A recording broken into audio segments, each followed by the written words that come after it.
What is up, CT Nation? This is your boy CT, and welcome to the CTWorldpodcast, where I'm here to give you my thoughts and or opinions on random subjects. Meaning, I'm just here to give you something to think about for today. Now, the topic for today's podcast is the infamous word potluck. That's right, the word potluck. And since the spring of 2020, your conference rooms, office spaces, and hallways of your workplace have been unforgivingly missing the aromas of a home-cooked party dish.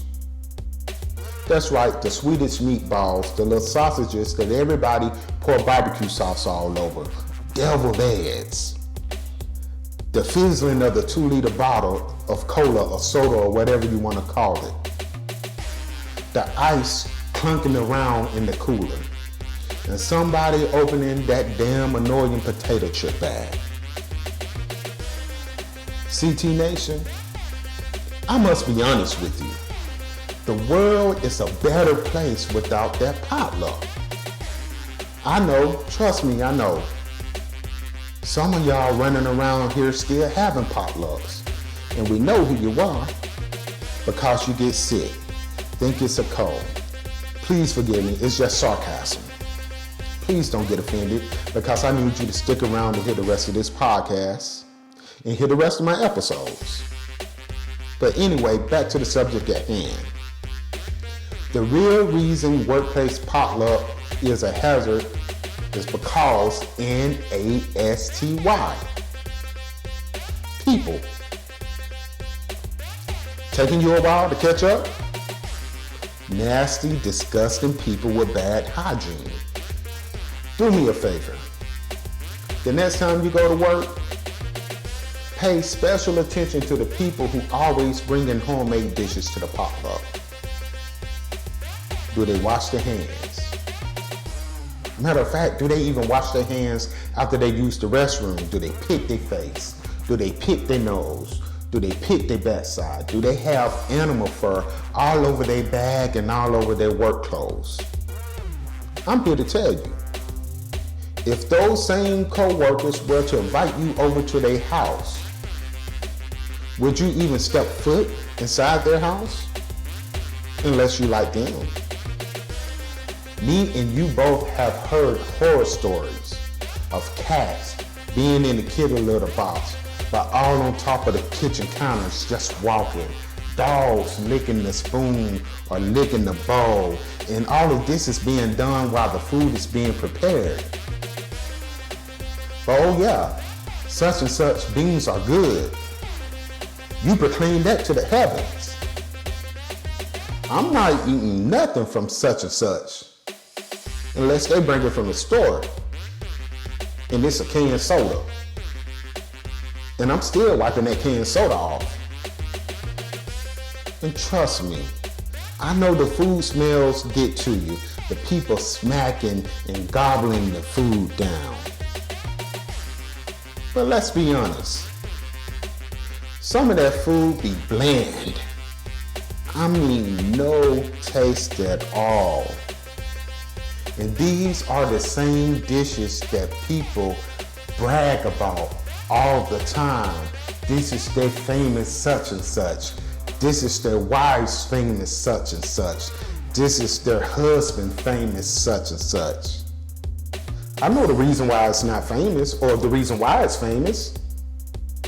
Because it has no taste. It's just bland. Funny story. At my former job, we had a potluck. And the guy pulled me over to the side and said, hey, do not eat from that dip box. So apparently one of our co-workers got him some chips and got him some dip. And after he proceeded to put the dip on his plate, he put the dip spoon in his mouth and sucked all of the dip off the spoon. Nasty move, G move. Rest in heaven, my boy. You are a real one. Now, I have bended my protocol, or just threw away the protocol with me and potlucks. And this what happened. I would not eat from another potluck because one day I tried a potluck at my current job. Said to myself, I'm gonna try everything. I'm gonna get everything out the way. I'm gonna be adventurous. I'm just gonna dig in. I got everything. 3 hours later, my face was sweating, my stomach was bubbling, and I mean, it was that bubbling to where, you know, your hands started shaking. I mean, just sweating everywhere. And I'm looking around and asking people, do your stomach hurt? Do your stomach hurt? A brother couldn't even find the bathroom fast enough. Again, people, potlucks are a hazard to our society. But if you have to eat that potluck, let me give you some advice. Advice number 1, be there when the food is being brought in so you can see who brought in what dish.